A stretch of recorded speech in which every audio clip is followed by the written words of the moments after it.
Real សួរបងប្អូនអរគ្នាខ្ញុំបាទ Pulin គឺជាសហស្ថាបនិកនិងជា CEO របស់ក្រុមហ៊ុន B1 Platform B1 Platform គឺជាក្រុមហ៊ុនបច្ចេកវិទ្យាដែលផ្ដល់នូវដំណោះស្រាយតាមរយៈ Mobile App ដើម្បីគ្រប់គ្រងបុគ្គលិកនៅក្នុងក្រុមហ៊ុនមូលហេតុដែលយើងបង្កើត BHR ឡើងគឺក៏ដោយសារតែយើងជួបបញ្ហានៅកំឡុងពេល COVID-19 ដែលយើងពិបាកក្នុងការគ្រប់គ្រងនិងតាមដានក្នុងការចេញចូលរបស់បុគ្គលិកខ្លាំងមែនទែនហើយយើងក៏សម្រេចចិត្តក្នុងការបង្កើតនៅបច្ចេកវិទ្យាតាមរយៈ Mobile App ដើម្បីគ្រប់គ្រងបុគ្គលិកដែលមានឈ្មោះថា BHR នេះឡើងដើម្បីជួយទៅដល់ម្ចាស់ក្រុមហ៊ុនដែលគាត់កំពុងតែជួបបញ្ហាទៅលើការគ្រប់គ្រងម៉ោងចេញម៉ោងចូលរបស់បុគ្គលិក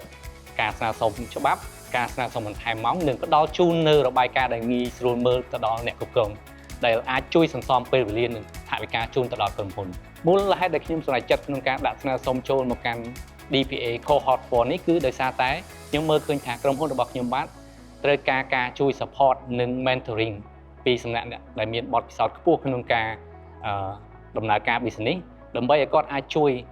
តម្រែតម្រង់ទិសដើម្បីខ្ញុំអាចកំណត់កាន់តែច្បាស់ថាតើអតិថិជនគោលដៅរបស់ខ្ញុំជាអ្នកណាហើយគាត់ត្រូវការអ្វីហើយនឹងជួយឲ្យ product របស់ខ្ញុំកាន់តែមានភាពច្នៃប្រឌិតបន្ថែមទៀតក្នុងការដាក់ចូលទៅកាន់ទីផ្សារអរគុណសូមជម្រាបលា